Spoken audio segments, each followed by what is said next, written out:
Saudi அரேபியாவின் சல்மானை படுகொலை செய்வதற்காக களமிறங்கியிருக்கக்கூடிய சவுதி அரேபியாவின் முகமூடி அணிந்த இளைஞர்களும் சவுதி அரேபியாவிலே புரட்சியை ஆரம்பிப்பதற்காக விடுக்கப்பட்டிருக்கக்கூடிய அழைப்புகளும் இஸ்ரேலி ஆக்கிரமிப்பு போர் அமைச்சரவையில் ஏற்பட்டிருக்கக்கூடிய மோதல்களும் பலஸ்தீனிய போராளிகளின் தொடர்ச்சியான வீரியமான தாக்குதல்களும் ஈரானுக்கும் அமெரிக்காவுக்கும் இடையிலே நடைபெற்ற 5ஆம் கட்ட பேச்சுவார்த்தைகளின் முடிவுகள் சிரியாவிலிருந்து வெளியேறும் பலஸ்தீனிய தலைமைகளும் பலஸ்தீனிய போராளிகளும் சிரியாவின் தலைநகரிலே அமைக்கப்பட போகும் ட்ரம்பினுடைய கோபுரமும் யமன் ஹவுதிகளின் தொடர்ச்சியான ஏவுகணை தாக்குதல்களும் முற்றுகைகளும் பிரித்தானியாவினுடைய அறிவிப்பும்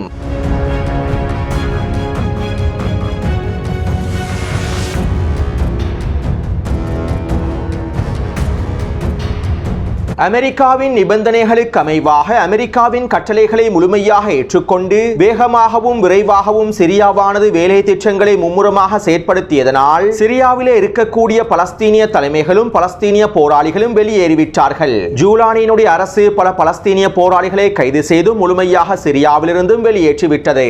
மேலும் அமெரிக்காவின் நன்மதிப்பை பெற்றுக் கொள்வதற்காகவும் அமெரிக்காவின் அங்கீகாரத்தினை பெற்றுக் கொள்வதற்காகவும் ஜூலானியினுடைய இடைக்கால அரசு அனைத்து விதமான வேலை திட்டங்களையும் மும்முரமாக மேற்கொள்வதற்கு தயாராக இருப்பதாகவும் அமெரிக்க ஊடகங்கள் செய்திகளை வெளியிட்டுள்ளன. அத்தோடு அமெரிக்காவின் மிக முக்கியமான வியாபாரிகளும் முதலீட்டு நிறுவனங்களும் ஐக்கிய அரபு அமீரகத்தோடு ஒன்றிணைந்து சிரியாவுக்குள்ளே பல்வேறுபட்ட முதலீடு திட்டங்களை ஆரம்பிப்பதற்கான பேச்சுவார்த்தைகளையும் ஆரம்பித்துள்ளார்கள். சிரியாவில் இருக்கக்கூடிய அரிதான கனிம வளங்களை பெற்றுக் கொள்வதற்கான பேச்சுவார்த்தைகளும் மேற்கொள்ளப்பட்டிருப்பதாகவும் செய்திகள் வெளியாகியுள்ளன. அது மட்டுமல்லாமல் ஐக்கிய அரபு அமீரகத்தின் டைகர் குரூப் நிறுவனமானது ஜூலானியினுடைய அரசாங்கத்தோடு ஒப்பந்தங்களை மேற்கொண்டு சிரியாவின் தலைநகரான டமஸ்கஸ் பிரதேசத்திலே 45 மாடிகளை உள்ளடக்கிய ட்ரம்ப் டவர் என்கின்ற மிகப்பெரிய கோபுரத்தை அமைப்பதற்கான முன்மொழிவுகளையும் முன்வைத்துள்ளார்கள். டமஸ்கஸிலே அமைக்கப்பட போகின்ற இந்த ட்ரம்ப் டவரானது அமெரிக்கா, இஸ்ரேல், ஐக்கிய அரபு அமீரகம் மற்றும் சிரியாவுக்கு இடையிலான உறவுகளை வலுப்படுத்துவதற்காகவும் பொருளாதார வர்த்தக தொடர்புகளை அதிகரிக்கும் நோக்கத்தையே கொண்டுள்ளது என்றும் அமெரிக்க ஊடகங்கள் சுட்டிக்காட்டியுள்ளன. அடுத்து அமெரிக்காவில் உள்ள இஸ்ரேலிய தூதர் லைட்டர் இவ்வாறு தெரிவித்துள்ளார். சவுதி அரேபியாவுக்கு முன்னதாக சிரியாவும் லெபனானும் ஆப்ரஹாம் உடன்படிக்கையில் இணைந்து கொள்ளப் போகின்றார்கள். இவ்வாறு சிரியாவும் லெபனானும் ஆப்ரஹாம் உடன்படிக்கையில் இணைந்து கொள்வது இந்த பிராந்தியத்தின் இயக்கவியலில் ஒரு மிகப்பெரிய மாற்றத்தினை ஏற்படுத்தப் போகின்றது. இந்த முன்னேற்றத்தின் மூலமாக ஹிஸ்புல்லா, ஹமாஸ் மற்றும் ஏனைய எதிர்ப்பு குழுக்களையும் எங்களுக்கு முழுமையாக வேரோடு பிடுங்கி எறிந்து விட முடியும். இது இஸ்ரேலினுடைய எதிர்காலத்திற்கு மிகப்பெரிய நன்மையை ஏற்படுத்துவதாகவே அமைந்துள்ளது என்றும் இஸ்ரேலிய தூதர் ஊடகங்களிடம் குறிப்பிட்டுள்ளார். அடுத்து லெபனானின் பலஸ்தீனிய முகாம்களிலே இருக்கக்கூடிய பலஸ்தீனிய எதிர்ப்பு குழுக்களும் பலஸ்தீனிய போராளிகளும் வருகின்ற ஜூன் மாதம் ஆரம்பிப்பதற்கு முன்பு அனைத்து விதமான ஆயுதங்களையும் லெபனான் அரசாங்கத்திடம் ஒப்படைத்து விட வேண்டும். அவ்வாறு ஒப்படைக்கப்படாவிட்டால் வருகின்ற ஜூன் மாதத்திலிருந்து நாங்கள் அனைத்தையும் பெற்றுக் கொள்வதற்கான வேலை திட்டங்களை ஆரம்பிப்போம் என லெபனானினுடைய அரசாங்கம் அறிவித்துள்ளது. மேலும் துரோஹி அப்பாஸ் லெபனானுக்கு விஜயம் செய்திருந்த சந்தர்ப்பத்திலும் ஜோசப் அவுனோடு இவை தொடர்பான பேச்சுவார்த்தைகள் மேற்கொள்ளப்பட்டு ஒப்பந்தங்கள் எட்டப்பட்டிருப்பதாகவும் லெபனான் ஊடகங்கள் தெரிவித்துள்ளன. லெபனானிலே இருக்கக்கூடிய பலஸ்தீனிய எதிர்ப்பு குழுக்களையும் பலஸ்தீனிய போராளிகளையும் முழுமையாக நிராயுத பாணியாக்குவதற்கான முழுமையான ஆதரவையும் ஒத்துழைப்பையும் துரோஹி அப்பாஸ் வழங்குவதாகவும் தெரிவித்துள்ளார். அது மட்டுமல்லாமல் லெபனானிலே இருக்கக்கூடிய பலஸ்தீனிய தலைமைகளை வெளியேற்றுவதற்கும் துரோஹி அப்பாஸ் சில முன்மொழிவுகளை முன்வைத்திருப்பதாகவும் லெபனானிய ஊடகங்கள் சுட்டிக்காட்டியுள்ளன.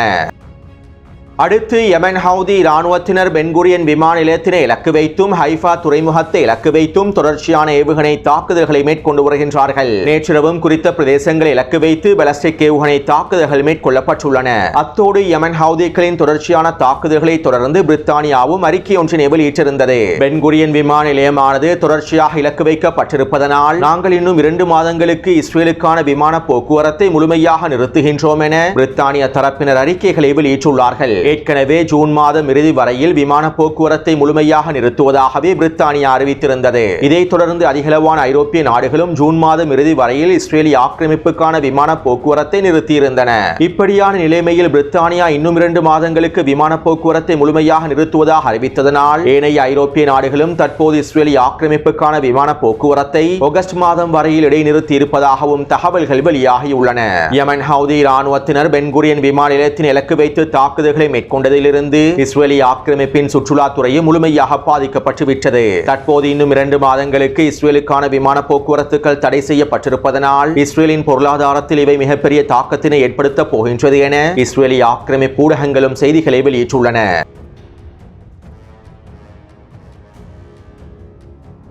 நேற்றைய தினம் ஈரானுக்கும் அமெரிக்காவுக்கும் இடையிலான 5ஆம் கட்ட மறைமுக பேச்சுவார்த்தைகள் ரோம் பிரதேசத்திலே நடைபெற்றிருந்தது. குறித்த பேச்சுவார்த்தைகள் ஆரம்பிக்கப்படுவதற்கு முன்பு மொசாடினுடைய தலைவரும் ஷின்பெட்டினுடைய தலைவரும் அமெரிக்க தூதர் ஸ்டீவ் விட்கோஃபை சந்தித்து கலந்துரையாடல்களை மேற்கொண்டுள்ளார்கள். மேலும் இவ்வாறு மொசாட் தலைமைகளோடு கலந்துரையாடல்களை மேற்கொண்டதற்கு பிறகு அமெரிக்க தூதர் ஸ்டீவ் விட்கோஃப் ஈரானுடனான மறைமுக பேச்சுவார்த்தைகளில் பெரிதாக கவனம் செலுத்தி இருக்கவில்லை. 2 மணி நேரத்திற்கு மேலாக நடைபெற்ற பேச்சுவார்த்தைகளில் அமெரிக்க தூதர் ஸ்டீவ் விட்கோஃப் ஒரு மணித்தியாலத்திலே வெளியேறியுள்ளார். இதைத் தொடர்ந்து ஏனைய அமெரிக்க அதிகாரிகளே குறித்த பேச்சுவார்த்தையையும் தொடர்ந்துள்ளார்கள். மேலும் இந்த 5ஆம் கட்ட மறைமுக பேச்சுவார்த்தைகள் ஆர்வமில்லாமல் நோக்கமில்லாமலேயே மேற்கொள்ளப்பட்டிருந்தது என்றும் தகவல்கள் வெளியாகியுள்ளன. அத்தோடு ஈரானிய தலைமைகள் அவர்களுடைய உறுதியான நிலைப்பாட்டை வெளிப்படுத்தியுள்ளார்கள். ஒரு பொழுதும் யுரேனியம் செறிவூட்டலை பூஜ்ஜியமாக்குவதற்கு நாங்கள் அனுமதிக்கப் போவதில்லை என்பதனை அமெரிக்க அதிகாரிகளிடம் தெளிவாக கூறியுள்ளார்கள். இதைத் தொடர்ந்தே ஸ்டீவ் விட்கோஃப் வெளியேறி இருப்பதாகவும் தகவல்கள் வெளியாகியுள்ளன.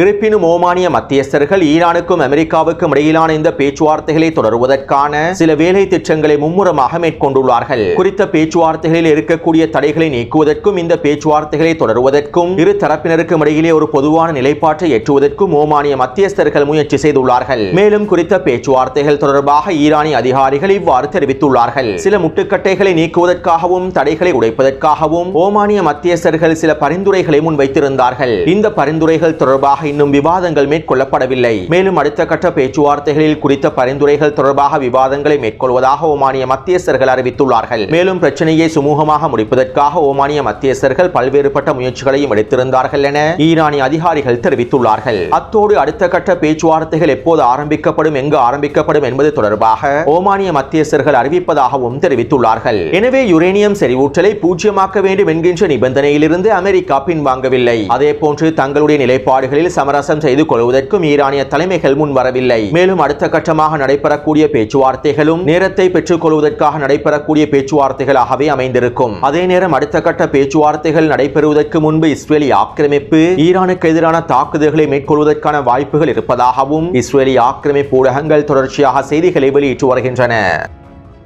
இதைத் தொடர்ந்து ஈரானினுடைய IRGC குதுஸ் படையினுடைய தலைமைகள் அறிக்கை ஒன்றினை வெளியிட்டிருந்தார்கள். நாங்கள் அனைத்திற்கும் தயாராகவே இருக்கின்றோம். எந்த ஒரு தாக்குதலுக்கும் தீர்க்கமான கற்பனை செய்ய முடியாத பதிலடிகளை நாங்கள் நிச்சயமாக வழங்குவோம். எதிரியினுடைய முட்டாள்தனமான முடிவுகளுக்கு நாங்கள் கடுமையான பதிலடிகளை வழங்குவோம். மேற்கு ஆசியாவிலே மூலோபாய சக்தி சமநிலையை மாற்றி அமெரிக்காவுக்கும் இஸ்ரேலி ஆக்கிரமிப்புக்கும் மிகப்பெரிய தாக்கத்தினை விளைவுகளை ஏற்படுத்தக்கூடிய தாக்குதல்களை நாங்கள் மேற்கொள்வோம் என ஈரானினுடைய IRGC குதுஸ் படையினுடைய தலைமைகள் அறிவித்துள்ளார்கள்.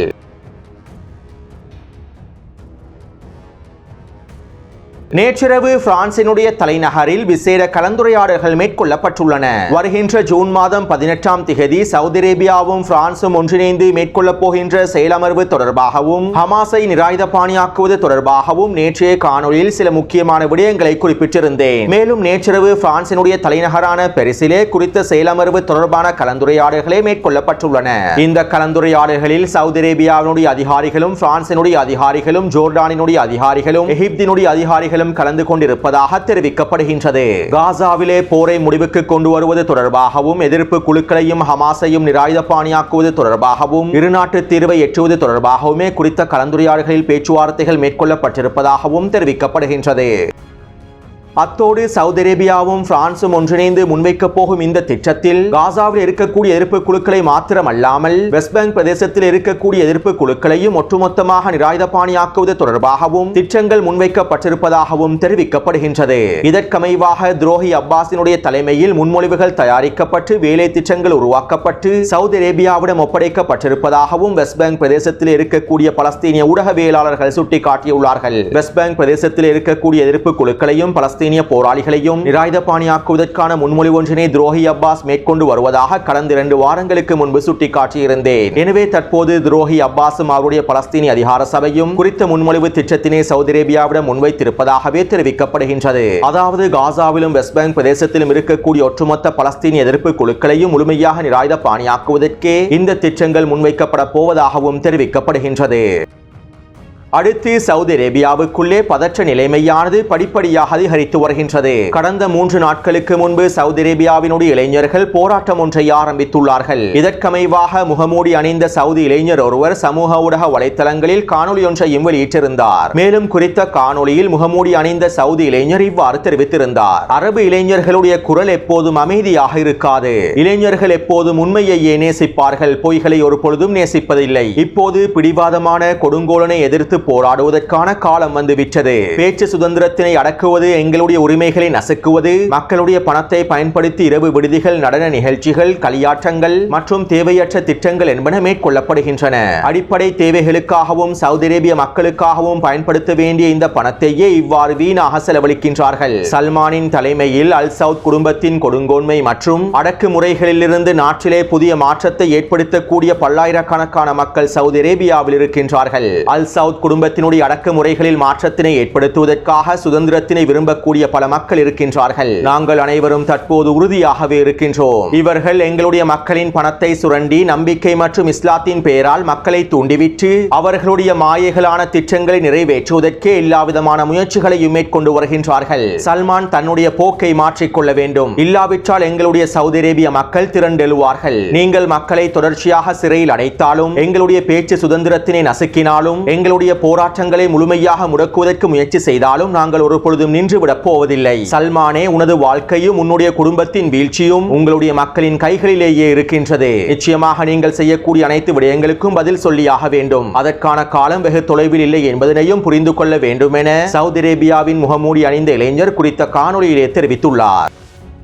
அத்தோடு முகமூடி அணிந்த இளைஞர் ஒருவர் மாத்திரம் இவ்வாறான காணொலிகளை வெளியிடவில்லை. பல முகமூடி அணிந்த சவுதி அரேபிய இளைஞர்கள் சவுதி சல்மானுக்கு எதிரான காணொலிகளை வெளியிட்டுள்ளார்கள். மேலும் இந்த முகமூடி அணிந்த சவுதி அரேபிய இளைஞர்கள் ஒன்றிணைந்து மாஸ்க் யூத் மூவ்மெண்ட் என்கின்ற அமைப்பையும் உருவாக்கியுள்ளார்கள். மேலும் சவுதி அரேபியாவில் இருக்கக்கூடிய அனைத்து இளைஞர்களும், சுதந்திரத்தினை விரும்பக்கூடிய அனைத்து இளைஞர்களும், இந்த ஆட்சியாளர்களின் அடக்குமுறைகளை முடிவுக்கு கொண்டு வருவதற்கு விரும்பக்கூடிய இளைஞர்களும் இதில் இணைந்து கொள்ள வேண்டும் என்றும் அழைப்பு விடுத்துள்ளார்கள். அத்தோடு சவுதி அரேபியாவின் சமூக செயற்பாட்டாளர் ஒருவர் இவ்வாறு தெரிவித்துள்ளார். இன்று நம் தேசத்தின் இளைஞர்களின் தலைமையிலான ஒரு சக்தி வாய்ந்த அமைப்பை நாங்கள் காண்கின்றோம். நியாயமான உரிமைகளை பெற்றுக் கொள்வதற்காகவும் சுதந்திரத்தினை அடைந்து கொள்வதற்காகவும் சவுதி அரேபிய இளைஞர்கள் தைரியமாக அவர்களுடைய குரல்களை எழுப்பியுள்ளார்கள். மேலும் இனி வரக்கூடிய நாட்களில் அனைத்து தரப்பினரும் அவர்களின் உரிமைகளுக்காக குரல்களை எழுப்புவார்கள் என சவுதி அரேபியாவின் சமூக செயற்பாட்டாளர் ஒருவர் தெரிவித்துள்ளார். அத்தோடு முகமூடி அணிந்த இளைஞர்கள் சல்மானை அழிப்பதாகவும், சல்மானினுடைய மரணமே சவுதி மக்களுக்கு சுதந்திரத்தினை வழங்கும் என்றும் காணொலிகளில் அவர்களுடைய கருத்துக்களையும் வெளியிட்டுள்ளார்கள். அத்தோடு சவுதி அரேபிய அரசானது இவர்களை முழுமையாக முடக்குவதற்காகவும், இந்த போராட்டங்களை முழுமையாக நிறுத்துவதற்காகவும், முகமூடி அணிந்த இளைஞர்களை கைது செய்வதற்காகவும் உச்சக்கட்ட வேலை திட்டங்களை மேற்கொண்டு வருவதாகவும் தெரிவிக்கப்படுகின்றது.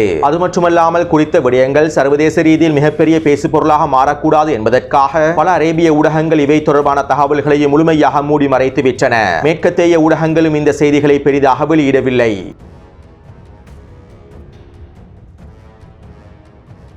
பாதுகாப்பு அமைச்சருக்கும் நெட்டன்யாஹுவின் லிகுட் கட்சியின் முக்கியமான அமைச்சர்களில் ஒருவரான அமித் ஹலேவி அவர்களுக்கும் இடையில் முருகல் நிலைகள் அதிகரித்துள்ளன. இஸ்ரேலி ஆக்கிரமிப்பின் முன்னாள் பிரதமர் எஹூட் ஓல் மற்றும் இஸ்ரேலி ஆக்கிரமிப்பின் முன்னாள் இராணுவ தலைமை அதிகாரியும் நெட்டன்யாஹுவுக்கு எதிரான கருத்துக்களை தொடர்ச்சியாக வெளியிட்டு வருகின்றார்கள். நெட்டன்யாஹு காசாவிலே இஸ்ரேலிய இராணுவத்தினை பயன்படுத்தி இனப்படுகொலைகளை மேற்கொண்டு வருகின்றார் என இஸ்ரேலி ஆக்கிரமிப்பின் முன்னாள் பிரதமர் வெளிப்படையான கருத்துக்களை வெளியிட்டிருந்தார். இவ்வாறு வெளிப்படுத்தப்பட்டிருந்த கருத்துக்கள் இஸ்ரேலி ஆக்கிரமிப்பின் அரசியல் களத்திலும் அதிகளவான தாக்கத்தினை ஏற்படுத்தி இருந்தது. இஸ்ரேலிய ஆக்கிரமிப்பின் முன்னாள் பிரதமரும் இஸ்ரேலிய ஆக்கிரமிப்பின் முன்னாள் இராணுவ தலைமை அதிகாரியும் ஹமாஸுக்கு சார்பாக செயற்படுகின்றார்கள் என்றும் குற்றச்சாட்டுகள் முன்வைக்கப்பட்டிருந்தன. இப்படியான நிலைமையிலேயே தற்போது போர் அமைச்சரவையிலும் முருகல் நிலைகள் அதிகரித்துள்ளன. மேலும் நேற்றிரவு நடைபெற்ற போர் அமைச்சரவையில் அமைச்சர் அமித் ஹலேவி இவ்வாறு தெரிவித்திருந்தார். இஸ்ரேலிய இராணுவம் காசாவிலே தோல்வியடைந்த யுத்திகளையே பயன்படுத்துகின்றது. கடந்த காலங்களில் நாங்கள் பல போர்களை சந்தித்திருக்கின்றோம். அந்த போர்களிலே எவ்வாறு எதிரியை தோற்கடிக்க வேண்டும் என்பது எங்களுக்கு நன்றாக தெரிந்திருந்தது. மேலும் நாங்கள் பல நாடுகளை ஒரு சில நாட்களுக்குள்ளேயே தோற்கடித்துள்ளோம். இஸ்ரேலிய ராணுவம் மிகப்பெரிய சக்தியாக செயற்பட்டு பல நாட்டு படைகளை தோற்கடித்துள்ளது. ஆனால் இன்று நாங்கள் காசாவிலே ஹமாஸை அழிக்க முடியாமல் தடுமாறுகின்றோம். 22 மாதங்கள் கடந்துள்ள நிலைமையில் ஹமாஸை எங்களால் அடிப்பணிய வைக்க முடியவில்லை. இஸ்ரேலிய ராணுவத்தினுடைய அனைத்து செயற்பாடுகளும் உத்திகளும் தோல்வியடைந்து விட்டன. பாதுகாப்பு அமைச்சருக்கு யுத்தகலம் தொடர்பாக எந்த விதமான தகவல்களும் தெரியாது. தற்போது காசாவிலே அடுத்த கட்ட தரைவழி தாக்குதல்கள் ஆரம்பிக்கப்பட்டுள்ளன. ஆனால் எங்களுடைய இஸ்ரேலிய ராணுவத்திற்கு அதிகளவான இழப்புகள் ஏற்படுத்தப்பட்டு வருகின்றன. கிடியோன் ஸ்டெரியோட் தாக்குதல் திட்டமானது வெற்றியளிக்குமா என்பது மிகப்பெரிய கேள்விக்குறியாக மாறியுள்ளது என அமைச்சர் அமித் ஹலேவி தெரிவித்துள்ளார். அடுத்து இஸ்ரேலி ஆக்கிரமிப்பு ராணுவம் காசாவிலே தொடர்ச்சியாக மேற்கொண்டு வரக்கூடிய வான்வெளி தாக்குதல்களினால் கடந்த 24 மணித்தியாலங்களுக்குள் 40க்கும் அதிகமான பலஸ்தீனிய மக்கள் இனப்படுகொலை செய்யப்பட்டுள்ளார்கள். அதே போன்று 10க்கும் குறைவான உணவுப் பொருட்களை உள்ளடக்கிய வண்டிகள் மாத்திரமே காசாவிற்குள் நுழைந்திருப்பதாகவும் தெரிவிக்கப்படுகின்றது. அடுத்து பலஸ்தீனிய போராளிகள் நேற்றிரவு இஸ்ரேலி ஆக்கிரமிப்பை இலக்கு வைத்து ஏவுகணை தாக்குதல்களை மேற்கொண்டிருந்தார்கள். கிட்டத்தட்ட 10க்கும் அதிகமான ஏவுகணை தாக்குதல்கள் மேற்கொள்ளப்பட்டிருப்பதாகவும் தெரிவிக்கப்படுகின்றது. அதே போன்று தரைவழி தாக்குதல்களிலும் பலஸ்தீனிய போராளிகள் வீரியமான தாக்குதல்களை மேற்கொண்டு வருகின்றார்கள். நேற்றிரவு வடக்கு காசாவின் பெய்ட் ஹனூன் பிரதேசத்திலும் டூஃபா பிரதேசத்திலும் பலஸ்தீனிய உயரடுக்கு போராளிகள் 2 முக்கியமான தாக்குதல்களை மேற்கொண்டிருப்பதாகவும் இந்த தாக்குதலினால் பல சிப்பாய்கள் கொல்லப்பட்டும் படுகாயமடைந்திருப்பதாகவும் களத்தில் இருக்கக்கூடிய ஊடகவியலாளர்கள் தெரிவித்துள்ளார்கள். அதே நேரம் இந்த தாக்குதல்கள் தொடர்பாக பலஸ்தீனிய போராளிகள் இன்னும் உத்தியோகபூர்வமாக அறிவிக்கவில்லை. எனவே இந்த காணொலி தொடர்பான கருத்துக்களை பதிவிடுங்கள். தொடர்ந்து என்னுடன் இணைந்திருங்கள். நன்றி, வணக்கம்.